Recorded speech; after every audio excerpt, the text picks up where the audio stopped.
하나님을 존귀히 여기는 삶이라는 제목으로 우리가 한번 사무엘상 4장 1절을 중심으로 좀 말씀을 나누겠습니다. 우리가 지난번에 사무엘상을 시작할 때 우리가 얘기했던 게 있는데, 사무엘상의 가장 키워드, 키버스가 뭐냐면 사무엘상 2장 30절이라 그랬습니다.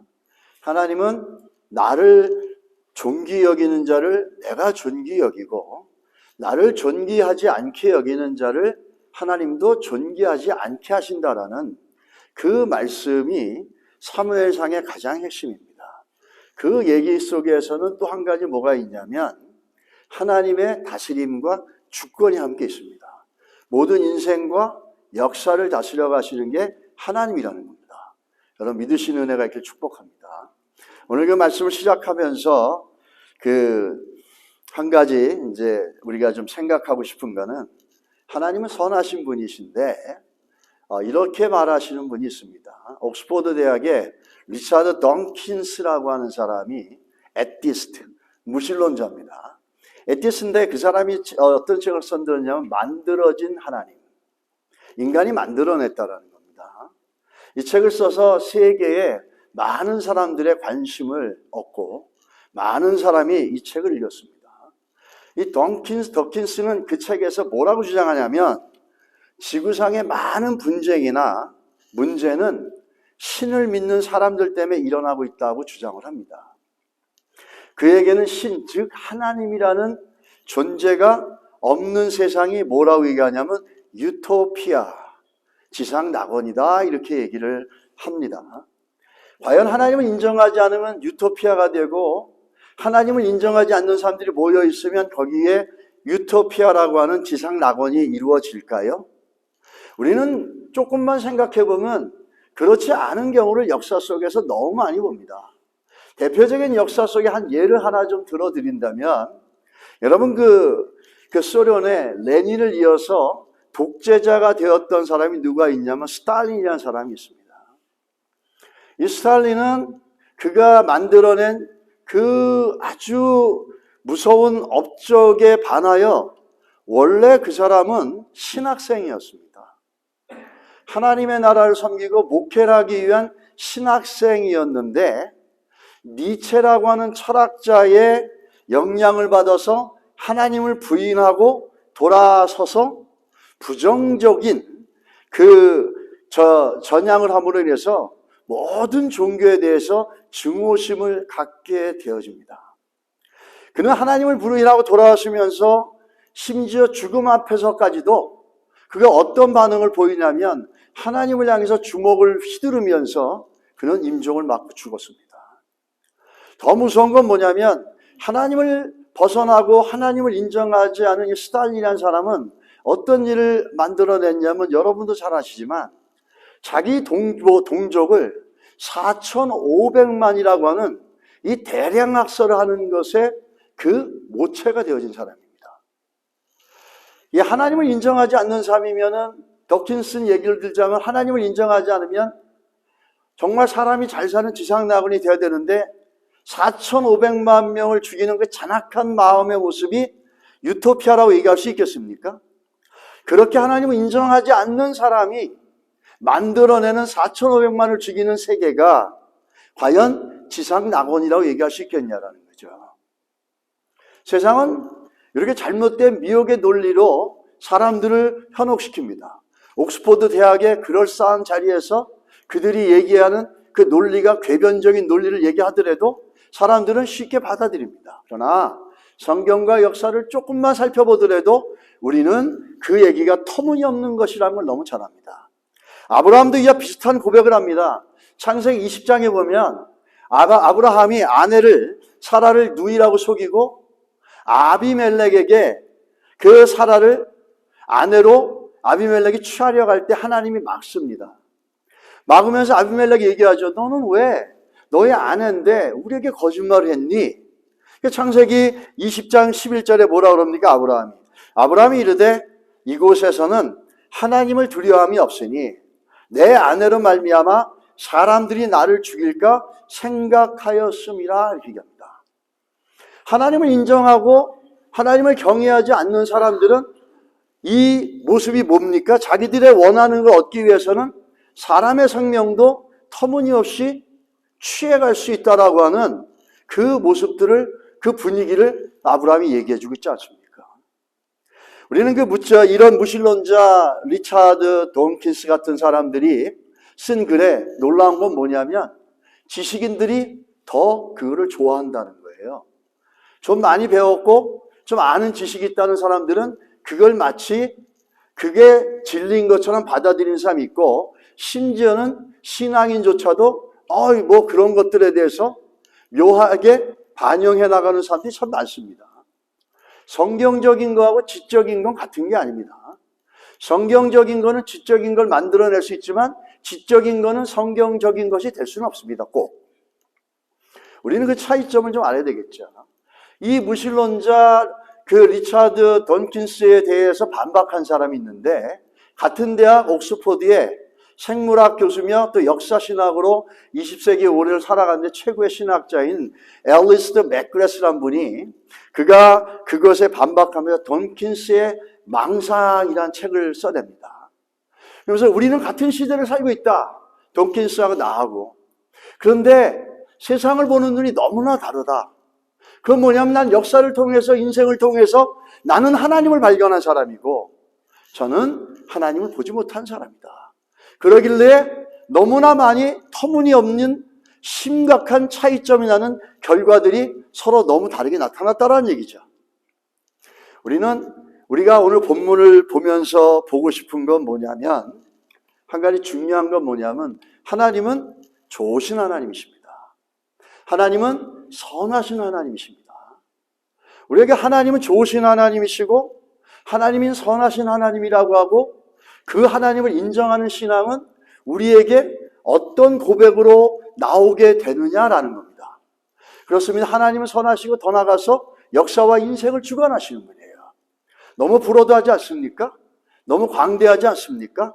그렇다면 내 인생에 나는 그 하나님을 어떻게 고백하느냐, 그 고백이 어떻게 나오냐면 사무엘상 2장 30절에 나오는 것처럼 뭐죠? 하나님을 존귀히 여기는 것입니다. 할렐루야. 하나님을 존귀히 여기는 겁니다. 하나님을 존귀히 여긴다는 믿음은 하나님은 선하시고 인생의 주인이시다라는 걸 고백하는 거고, 하나님은 선하신 분이시고 하나님은 인생의 역사의 주관자이십니다라는 고백은 하나님을 내 삶 속에서 내가 존귀히 높여드리는 겁니다. 이건 나누어질 수가 없는 거예요. 하나님을 선하게 믿고 하나님을 인정하는 삶은 하나님을 존귀히 여길 수 있습니다. 또 하나님을 존귀히 여기는 삶은 바로 하나님은 선하시고 내가 범사에 하나님을 인정하고 높여드린다라는 고백을 담고 있다는 거죠. 이 하나님은 오늘 존귀히 여기시는 분인데, 또한 하나님도 하나님을 존귀히 여기는 사람들을 존귀히 여겨주시는 하나님이십니다. 우리가 살펴본 오늘 사무엘 4장에는 두 가지의 극명하게 다른 인생이 대두되어 있습니다. 한 인생은 하나님을 존귀하게 여겨서 하나님께서 그를 인정해서 하나님이 새로운 역사를 만드는 히스토리 메이커가 되고 새로운 역사를 창출시켜 나가는 그 패스파인더 같은 일을 맡기십니다. 반대로 하나님을 멸시하고 하나님을 존귀하게 하지 못해서 결과적으로 비참하게 그 인생이 만료되어지는 인생이 나옵니다. 한 사람은 사무엘이고 한 사람은 엘리의 두 아들과 엘리 집안과 엘리가 이끌어갔던 그 시대입니다. 하나님을 존귀히 여긴 사무엘에게는 하나님이 어떤 은혜를 주셨냐면, 사무엘상 4장 1절에 사무엘의 말이 온 이스라엘에 전파되니라 이렇게 얘기합니다. 그래서 그전에는 사무엘이 하는 말마다 하나도 땅에 떨어지는 것이 없더라 이렇게 얘기합니다.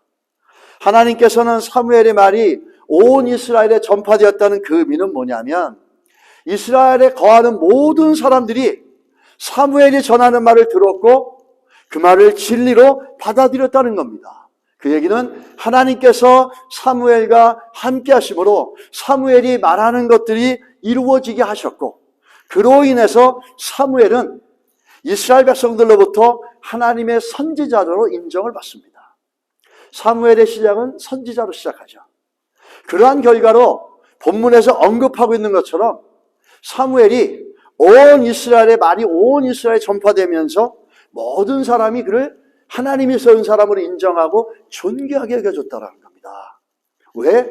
사무엘은 하나님을 존귀하게 여겼기 때문에. 역사의 주관이 되시고 역사의 창조자 되시고 이런 거창한 표현 안 하셔도 됩니다. 내 안에 하나님을 존귀하게 여기는 마음이 있느냐? 그렇다면 하나님은 우리의 인생을 존귀하게 만들어 주실 줄 믿습니다. 내가 배운 게 없고 가진 게 없다. 괜찮습니다. 하나님을 존귀 여기는 자들에게는 하나님 분명히 약속하셨습니다. 너의 인생을 존귀하게 만들어 주겠다. 반대로 멸시하는 자들에게는 어떻게 했죠? 결과적으로 엘리 그 가정과 그가 이끌었던 한 시대는 비참하게 초라하게 끝나버렸습니다. 우리는 오늘 본문을 보면서 사무엘을 하나님이 존귀하게 여기셨고 그를 권위자로 세우셨고 이스라엘 백성들이 그의 말에 경청할 수 있는 권위와 그 위치를 부여할 수 있었다는 것이, 그러면서 하나님의 새로운 일을 할 수 있었다는 게 다른 데 있는 게 아니라 그가 학벌이 좋아서 하버드에서 몇 개의 학위를 딴 것도 아니고 그가 업적이 많은 것들을 만들어낸 것도 아니고 그가 남달리 돈을 많이 벌었던 것도 아니고 그가 남달리 아이디어가 뛰어난 것도 아니고 그가 사람들이 선망하는 잡과 그런 어떤 업적들과 평가를 받은 사람도 아니었어요. 한 가지입니다. 어릴 때부터 성전에서 하나님과 가까워지고 하나님 말씀과 가까워지면서 하나님을 존귀하게 여기는 삶을 살았기 때문에 하나님은 그를 들어서 이스라엘의 새로운 히스토리를 만들어 왔다는 겁니다. 우리 하나님을 존귀 여기는 것, 너무너무 중요한 우리 인생의 가장 중요한 신앙의 또 성공의 근본인 줄 믿습니다. 이 다윗의 경우를 보면 하나님을 존귀 여기는 사람들을 하나님께서는 존귀 여겨줍니다. 첫 번째 우리가 잘 아는 경우가 다윗의 경우입니다. 다윗을 보게 되면 하나님은 다윗을 존귀하게 여겨주셨죠. 왜냐하면 역대상 17장 8절에 보면 하나님께서는 다윗에게 내가 어디로 가든지 내가 너와 함께 있어 내 모든 대적을 내 앞에서 멸하였은즉 세상의 존귀한 자들의 이름 같은 이름을 내게 만들어 주리라. 할렐루야.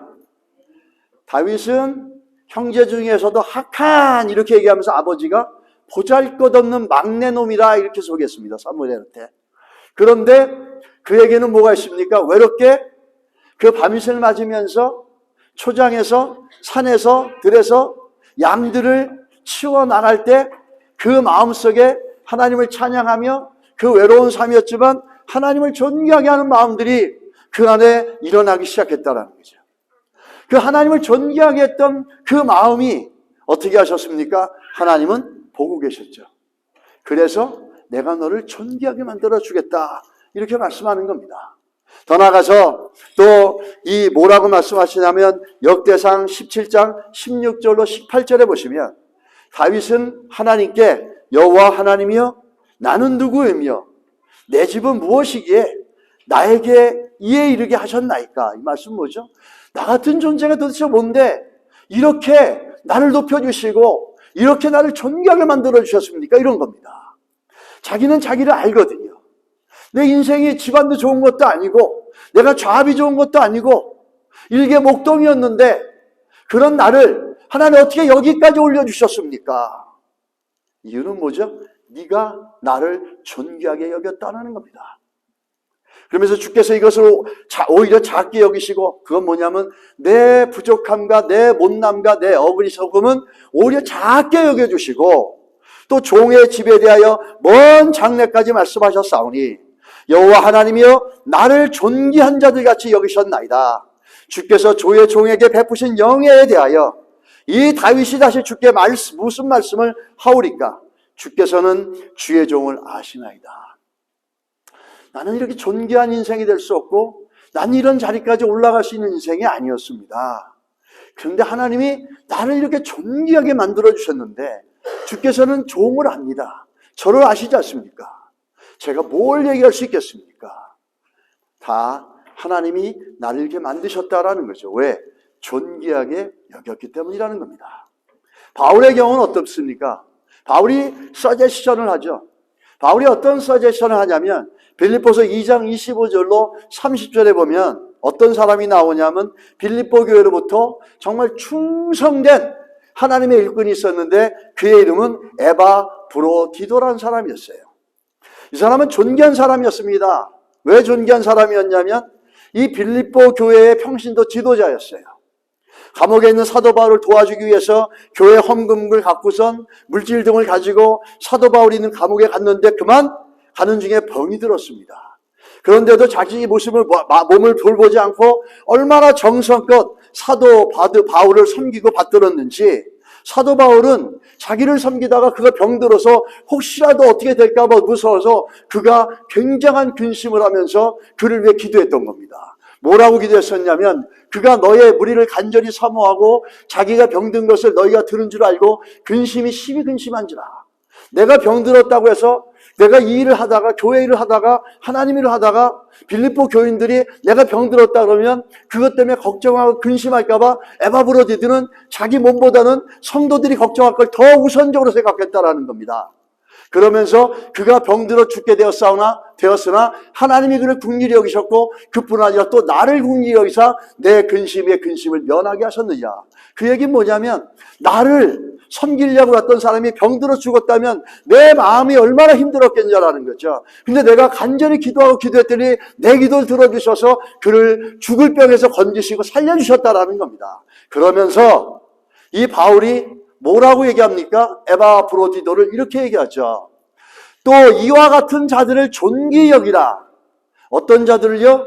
하나님의 일을 성실하게 하는 자들, 충성되게 하는 자들, 하나님의 맡겨진 직분과 교회 일들을 이것을 세상의 기준으로 보지 않고 뭐 하찮게 보지 않고 이 에바브로드 같이 하나님이 나에게 맡기신 일이라고 생명을 다할 때까지 최선을 다해서 성실하게 충성되게 섬기는 이런 사람들, like him.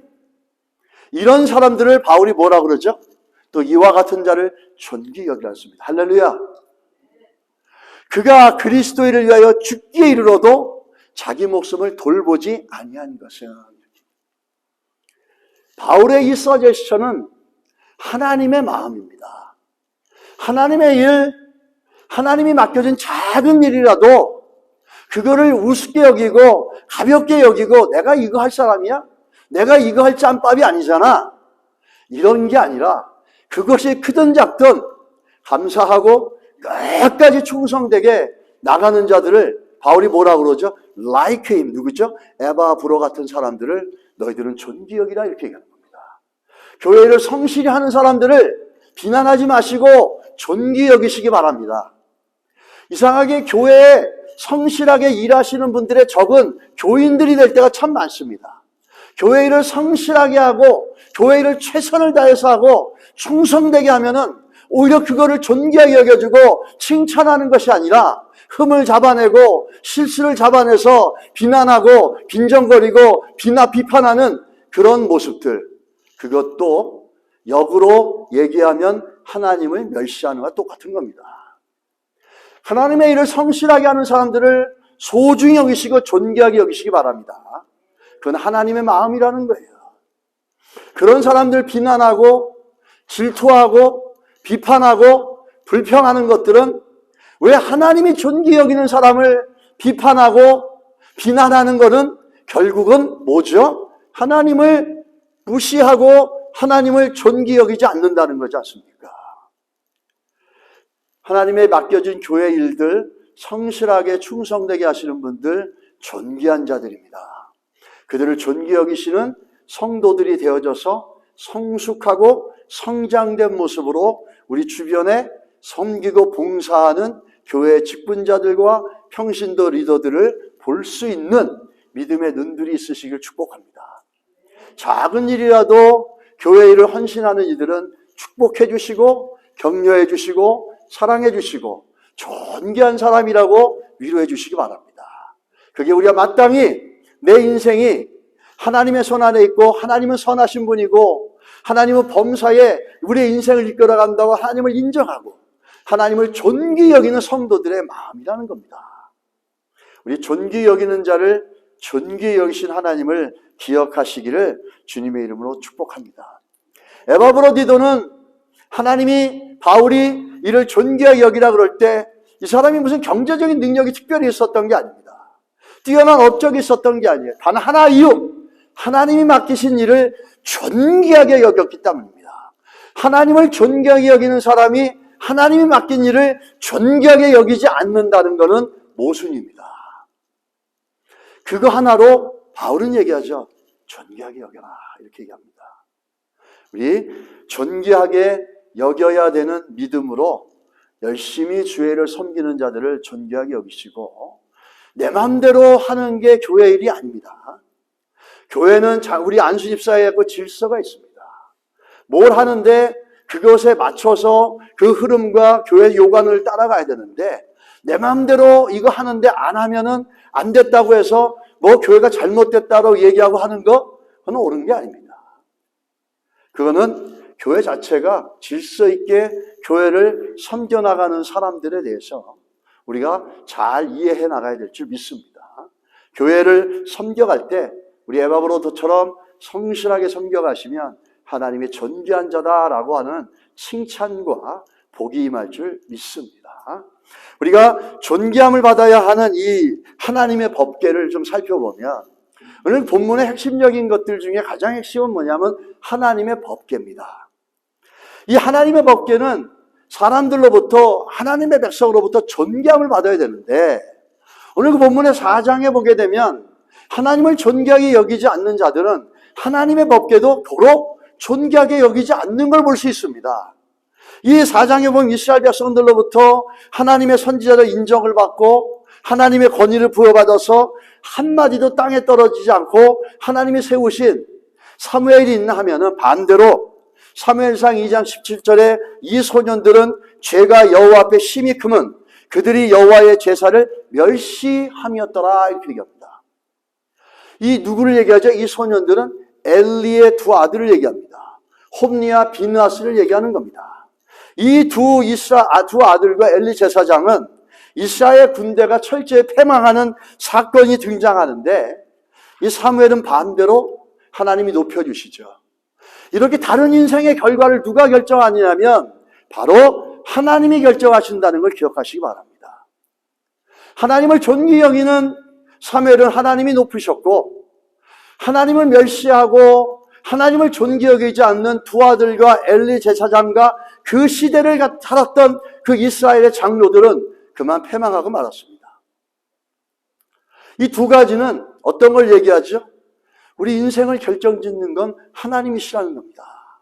하나님이 결정하는 것이지 존귀히 여기는 자들, 멸시하는 자들, 분류하고 우리 인생을 결과적으로 만들어 가시는 건 하나님이시고, 그 초점을 잃어버리지 않아야 될 줄 믿습니다.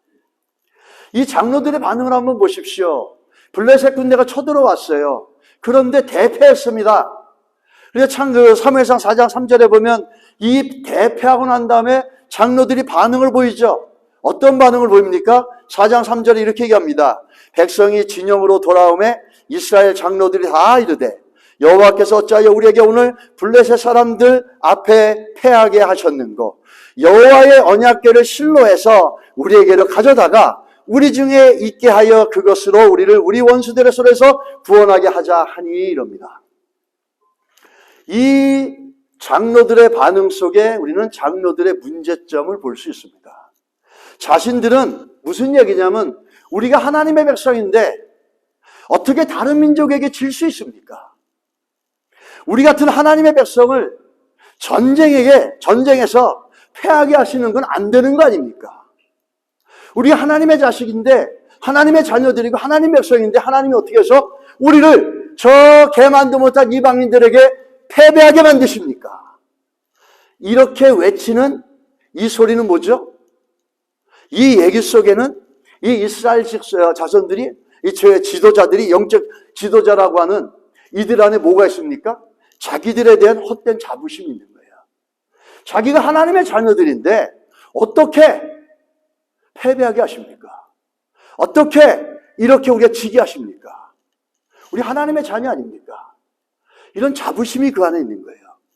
좋은 자부심은 좋은데 이 자부심은 잘못된 셀프 이스팀입니다. wrong, incorrect 셀프 이스팀이라는 거죠. 이 헛된 자부심, 이 잘못된 자부심, 이것들이 뭘 만들어냅니까? 왜 오늘 블레셋 사람들에게 우리를 패배하게 하셨습니까? 라고 하나님께 어떻게 하죠? 항변하는 겁니다. 대드는 거예요. 이들은 패배하게 됐으면 패배의 원인을 하나님께 돌리는 게 아니라 자기 자신이 돌아봐야 되는데 하나님께 그 패배의 원인을 돌리고 하나님을 원망하고 있다는 거죠. 이 전쟁에 패배한 것이 마치 우리가 하나님 백성은 어떻게 저 이스라엘 백성 이방인들에게 패배하게 내버려 두셨습니까? 라고 하나님을 원망하고 질투하는 겁니다. 이거 어디서 나오는 거죠? 잘못된 신앙의 자부심에서 나오고 있다는 거예요.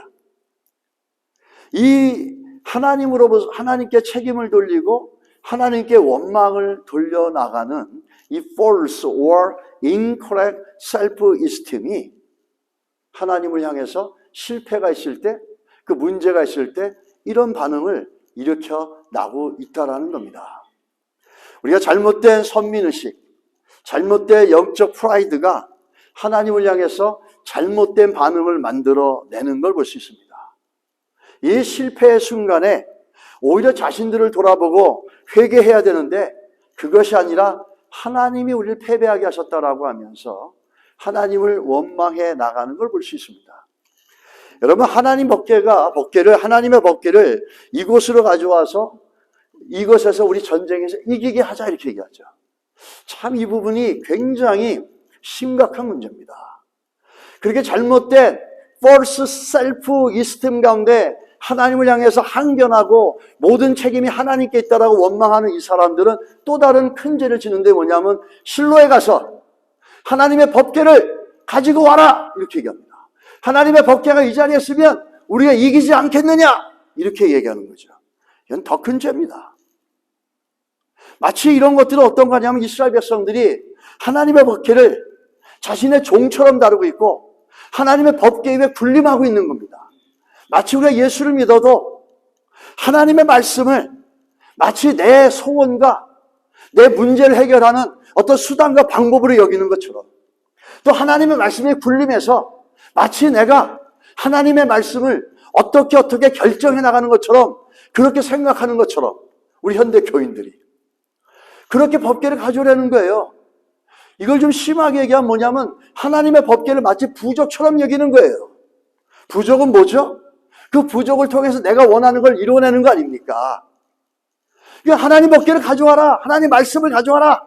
그러면 내가 원하는 걸 이룰 수 있고 내 소원을 이룰 수 있지 않겠느냐. 마치 무당들이 샤머니즘에서 얘기하는 이 부적처럼 하나님의 법궤를 대하고 있다는 겁니다. 여기에는 하나님을 향한 리스펙트가 없죠. 하나님을 존귀하게 여기는 거 없죠. 분립하고 다스리는 모습이 여기서 나타나는 걸 볼 수 있어요. 우리는 이 잘못된 이 자부심이 얼마나 무서운지를 여러분 좀 우리가 한번 역사를 통해서 보게 되면 각 사람마다 괜한 자부심들이 있을 수 있어요. 이 선민의 자부심이 아니라 괜한 똥집, 괜한 자부심들 갖고 있는 사람들 참 많거든요. 야, 예수 믿느니 내 주먹을 믿으라. 뭐 이런 식으로 한다든지. 뭐 자부심, 자기가 살아온 게 아무것도 없는데 엄청나게 자부심이 있는데 그 뒷면에는 엄청나게 실패감이 있는 거예요. 우리 이 헛된 자부심이 역사 속에 어떤 문제를 만들어내냐면 독일 민족을 한번 좀 보고 싶습니다. 인류 역사의 물줄기를 바꿔놨던 게 뭐냐면 종교개혁이죠. 1517년에 독일의 수도승 루터를 통해서 종교개혁이 독일에서 일어나기 시작합니다. 이 독일에서 일어났던 종교개혁은 유럽을 바꿔놓고 유럽의 역사를 바꿔놓으면서 삽시간에 전 세계로 퍼져나가는 것을 볼 수 있습니다. 그러고 해서 독일과 독일 민족들은 이 유럽의 역사를 바꿔놨던 종교개혁을 생각하면서 자기들 안에 굉장한 누구보다도 더 잘 알고 있는 이 독일인들은 역사적으로 어떤 의식을 갖고 있었냐면 자신들은 하나님으로부터 특별한 사랑을 받는 민족이라는 자긍심을 가지고 있었습니다. 왜냐하면 그만큼 영향력을 줬거든요. 사실 모든 철학의 배경을 보더라도 독일 사람들이 얼마나 많습니까? 음악은 어떻습니까? 신학은 어떻습니까? 정치도 제일 먼저 선거를 통해서 자기들에게 왕이 될 수 있는 사람 뽑은 게 역사 속의 독일입니다. 그런 것처럼 굉장히 자부심이 있는데 근대 와서는 어떻게 하죠? 종교개혁까지 일어나면서 유럽의 역사를 바꾸고 세계 역사까지도 바꿔놨어요. 그러다 보니까 하나님은 자기들 특별히 사랑하시고 자기들을 통해서 하나님 나라를 만들어 가신다는 이 자부심들이 굉장히 강했습니다. 이 민족적 자부심이 지나쳐서 독일 사람들은 독일인만이 이 땅에 하나님 나라를 건설하도록 택함받은 선민이라는 독선과 같은 것들이 지나치게 만들어지게 됐습니다. 여러분, 그래서 만들어진 게 뭐냐면 독일이 일으켰던 세계 1차 대전입니다. 그 헛된 자부심이 그 1차 세계대전 일어날 때 독일에 있는 거의 모든 교회가 이 전쟁을 일으킨 독일 정부를 편을 들어주고 나선 이유가 여기에 있는 겁니다. 그리고 그때야말로 이 유럽 대륙 위에 하나님의 나라가 독일 민족을 위해서 통해서 건설될 것이라 이 사람들은 생각하고 그 수단이 곧 독일에 의한 전쟁이라고 믿었다는 겁니다. 그 헛된 선민의식이죠. 결과는 어떻게 됐죠? 독일은 참패했습니다. 참패하고 그 패전했다라는 것에 이 독일 국민들은 수모와 고통을 느끼게 되는데 그와 같은 상황에서 독일 국민과 교회는 심한 좌절에 빠졌지만 그들은 생각을 좀 바꿔갔습니다. 하나님께서 독일 민족을 유럽 대륙 위에 하나님 나라를 친히 건설할 것이라고 생각했는데 그 믿음이 빗나간 것이 아니라 독일 교회와 독일 민족은 어떻게 생각했냐면 하나님의 나라를 독일 민족과 독일 교회를 통해서 유럽에 만들어 가는데 거기에 영적인 장애물이 있다는 거예요. 그 영적 장애물이 누구냐면 유대인들이라는 겁니다. 그 유대인들은 고리대금이나 매점매섭을 치부하는 저 유대인들 때문에 하나님이 우리 독일 민족을 통해서 이루려고 하는 하나님의 나라를 유럽에서 이루는 데 있어서 방해가 된다는 겁니다. 그런 정서 속에서 히틀러가 나치당을 독재하면서 수많은 유대인들이 그렇게 죽어갔던 것들을 볼 수 있다는 거예요. 이 헛된 잘못된 자부심, 잘못된 자긍심, 잘못된 민족의식, 잘못된 선민의식이 독일은 그렇게 됐지만은 오늘 본문에서 보면은 스스로를 멸망에 빠져가게 하고 있다는 겁니다. 여러분, 종교란 무엇인가 하면은 종교란 말을 보통 디보션이라 이렇게 얘기합니다. 커밋먼트라고 얘기를 해요. 헌신이다, 그 다음에 섬김이다 이렇게 얘기합니다. 충성이라 이렇게 얘기하는데 이 말 뒤에는 어떤 의미가 있냐면 끊어진 것을 이어준다라는 의미가 있습니다. 거기에서 뿌리를 두고 나온 거죠. 종교라는 것은 이어준다는 의미입니다. 끊어진 걸 이어준다는 거죠. 성경적으로 얘기하면 죄로 말미암아 하나님과 끊어졌던 여러분과 저를 예수 그리스도의 피 흘리심으로 인해서 연결시켜주고 이어준 것입니다. 이게 신앙의 목적이고 신앙의 의미입니다. 또한 이게 종교가 가지고 있는 근본적인 목적이라는 겁니다. 이어주는 거죠. 인간과 하나님을 연결시켜주고 인간과 깨어진 관계 속에 있는 우리들을 그리스도의 보혈로 하나님과 연결시켜주는 것. 성경적인 릴리전을 얘기하자면 그렇다는 겁니다. 이런데 오늘 이 본문에서 보는 이들은 어떻습니까? 하나님의 법궤, 하나님을 경외하는 마음으로 자신들이 하나님과 연결되어져서 그분의 뜻 가운데 헌신되고 드려진 삶이 되어야 되는데 반대로 어떻게 했습니까? 그 하나님 앞에 들어가지는 게 아니라 오히려 법궤를 이용해서 하나님을 이용해서 자기들이 갖고 있는 신앙을 말미암아 하나님을 이용해서 자기들의 소원 성취에 연결시켜주는 거죠. 이건 잘못된 종교가 아니고 잘못된 신앙가 아니지 않습니까? 이 올바른 믿음이라는 거 굉장히 중요하죠. 올바른 믿음은 올바른 태도를 하나님 앞에 갖게 만들어 주십니다. 올바른 믿음은 제일 중요한 게 뭐죠? 늘 하나님과 연결시켜주고 우리가 늘 얘기하는 것처럼 에베소서를 우리가 살펴봤던 것처럼 하나님과 가까이 해주고 하나님과 인격적인 교제와 관계를 만들어 주신다는 겁니다. 이 올바른 믿음, 이 종교 신앙이라는 근본적으로 어떤 의미가 있는가 하면 하나님과 연결시켜주고 하나님으로부터 우리가 다가가게 되는데, 오늘 이들은 어떻게 합니까?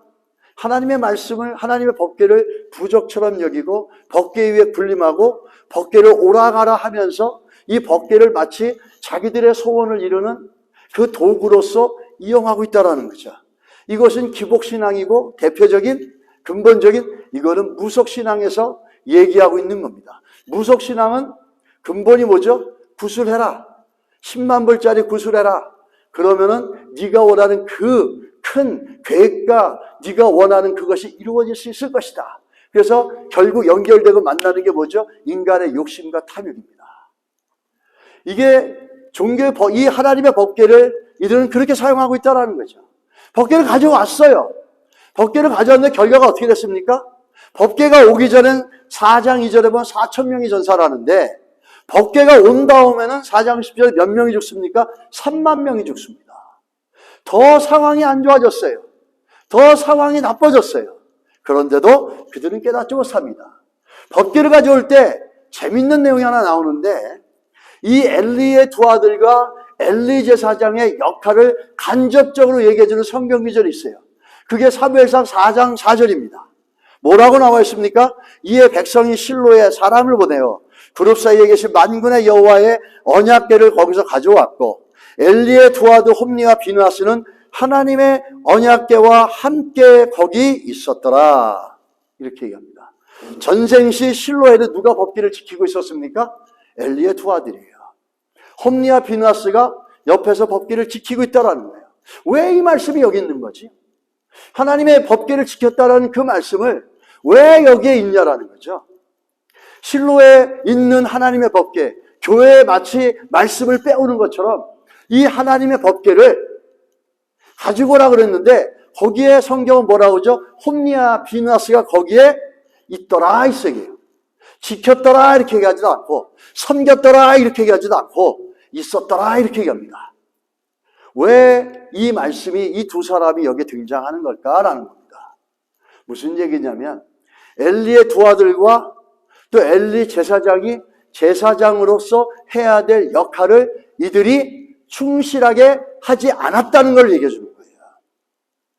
제사장들은 어떤 일을 하는 사람들입니까? 레위서에게 보면은 레위서에게는 재물을 가져오지 않습니까?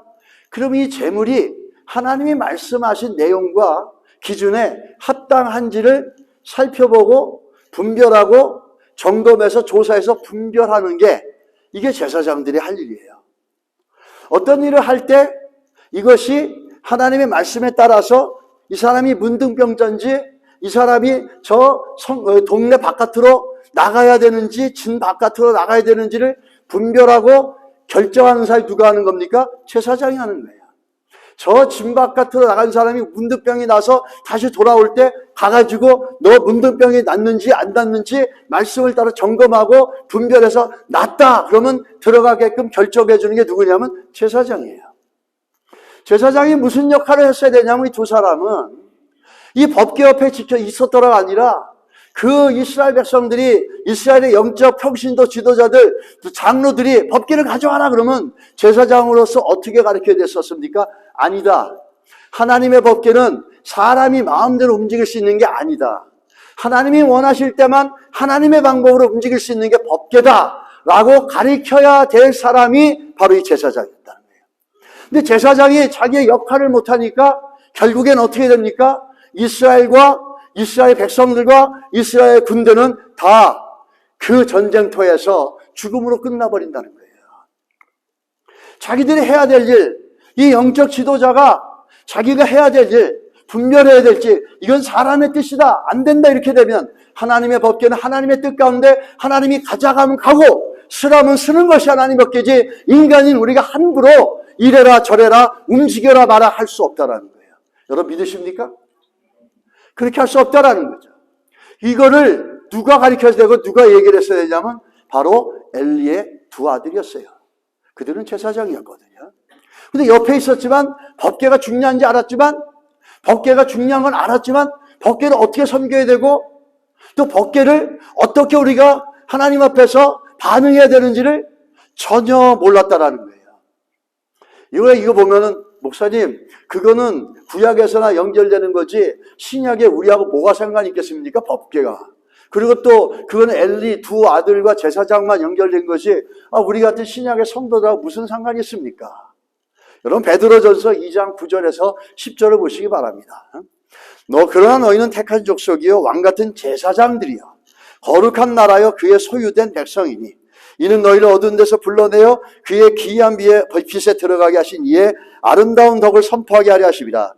너희가 전에는 백성이 아니더니 이제는 하나님의 백성이요 전에는 국류를 얻지 못하였더니 이제는 국류를 얻은 자니라.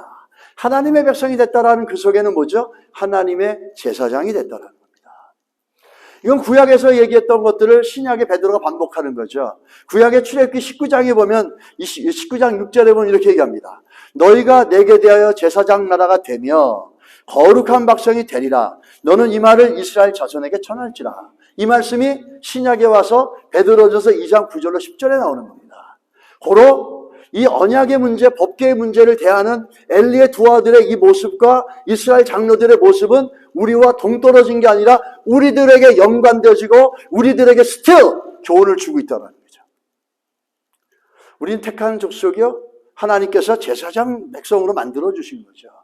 이 법궤 사건을 보면서 이 잘못된 두 아들의 모습들을 봅니다. 법궤가 중요한 건 알아요. 근데 이걸 어떻게 섬기고 어떻게 반응할지 전혀 모르는 거예요. 제대로 알아야 되는데 제대로 모르니까 제대로 섬기고 제대로 반응해야 되는데 전혀 다르게 반응하고 자기의 역할과 자기가 해야 될 것들을 전혀 모르는 겁니다. 우리 하나님의 백성이 그렇게 돼서는 안 될 줄 믿습니다. 여러분, 조금 하는 게 정말 무서운 겁니다. 알아면 정확하게 알아야 되는데 정확하게 모를 때 문제가 많이 일어나는 거죠. 그 재미있는 이야기가 하나 있는데 모차르트가 이런 말을 했습니다. 그는 음악을 배우러 오는 사람들에게 항상 먼저 물어봅니다. 예전에 다른 데서 음악을 배운 적이 있습니까? 이렇게 물어봐서 그렇다 그러면 수업료를 2배로 내십시오. 이렇게 얘기합니다. 그리고 또 어떤 사람들이 오면 그 배운 적이 있습니까? 그러면 저는 음악을 전혀 배운 적이 없습니다. 그러면 수업료를 반만 내십시오. 이렇게 얘기한다. 그러자 항의가 온 거예요. 아니, 음악을 모르는 사람들에게 돈을 조금 받고 음악을 아는 우리 사람들에게 돈을 2배나 받는데 이게 무슨 원리입니까? 이렇게 얘기하자 모차르트가 이렇게 대답을 합니다. 음악을 아는 사람은 잘못된 것을 알고 있길래 그것을 지우려면 내가 애를 먹습니다. 그래서 2배로 내라는 겁니다. 근데 아예 음악을 모르는 사람들은 내가 원하는 대로 잘 따라오기 때문에 가르치는데 너무 순조롭습니다. 그래서 반만 내라 그러는 겁니다. 여러분, 신앙도 마찬가지예요. 제대로 알면은 정말 하나님 법궤를 여기서 올바로 반응하는데 제대로 알지 못하니까 하나님의 두통거리가 되는 거예요. 제대로 알지 못하니까 교회의 두통거리가 되는 거예요.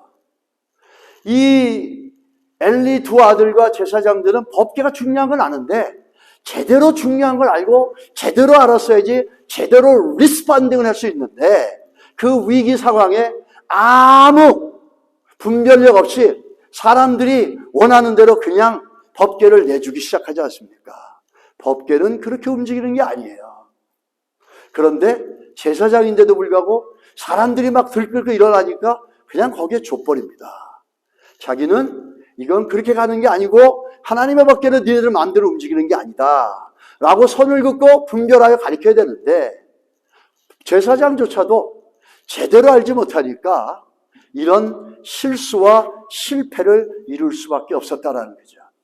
재밌는 거는 오늘 사무엘상 4장에 나오는 이 사건들, 블레셋 군대가 쫓아와가지고 법궤를 움직이고 결국에 법궤를 빼앗기면서 이가봇 하나님의 영광이 떠나갔다라고 하는 결과가 나오는데 이와 똑같은 상황이 사무엘상 7장에 나옵니다.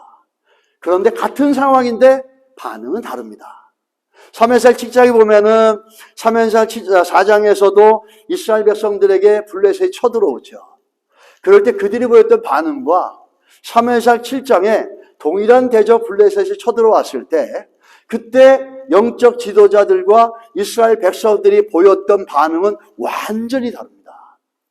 우리 사무엘상 7장에 먼저 가서 보면 이 어떤 게 들어오냐면 빼앗겼던 법궤가 그 다른 곳으로 들어옵니다. 한 장소로 들어오게 되죠. 그리야밭이라고 하는 장소로 들어옵니다. 이 법궤가 들어오자 이스라엘 백성들과 그 당시는 누가 지배했던 시대냐면 사무엘이 다스릴 때였습니다. 사무엘과 이스라엘 백성은 제일 먼저 뭘 하는 줄 아십니까? 7장 1절에 보면 아비나답의 집에 들여놓고 그의 아들 엘리야사를 어떻게 하죠? 거룩하게 구별하여 여호와의 궤를 지키게 하였더라. 이렇게 얘기합니다. 그 여호와의 궤를 섬기고 하나님의 법궤를 섬기고 하나님의 법궤를 지켜나가고 그런 자들을 갖다가 제일 먼저 어떻게 하죠? 엘리 두 아들은 어떤 사람이었어요? 음탕하고 방탕할 때는 방탕한 사람이고 오죽하면 성경이 하나님을 멸시하더라 이렇게 얘기하지 않습니까?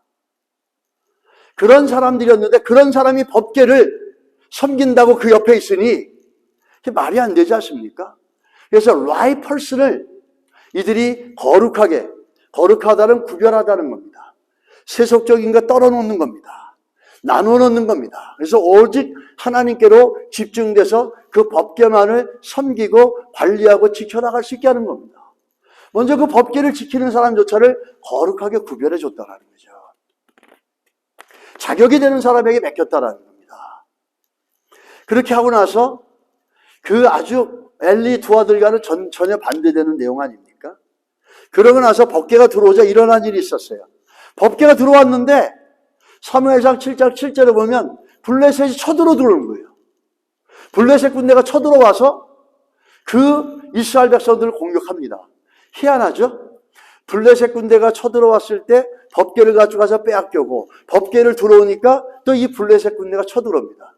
이 블레셋은 하나님께서 때로는 이스라엘 백성들이 교만할 때 회초리를 쓸 때도 있고 또 이스라엘 백성이 영적으로 굉장히 부흥할 때 또 그 부흥을 갖다가 방해하는 방해도구로 허락될 때도 있습니다. 그러면서 하나님께서 오히려 그걸 통해서 모든 것들을 더 합력해 선을 이루시고 놀랍게 역사를 만들어 가시죠. 또 들어온 겁니다. 근데 사무엘상과는 너무 다른 반응이 나오는 거죠. 왜? 영적 리더가 달랐기 때문에. 7장에서는 누구였냐면 사무엘이었습니다.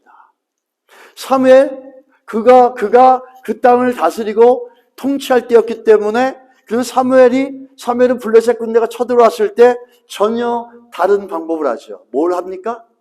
이스라엘 장로들은 기도도 하지 않고 하나님 앞에 원망하면서 잘못된 자기들의 자부심을 하나님을 반박하고 하나님 앞에 컴플레인하지만 이 사무엘은 제일 먼저 나타나는 반응이 뭐냐면 사무엘상 7장 8절로 9절에 보시면 나오겠습니다.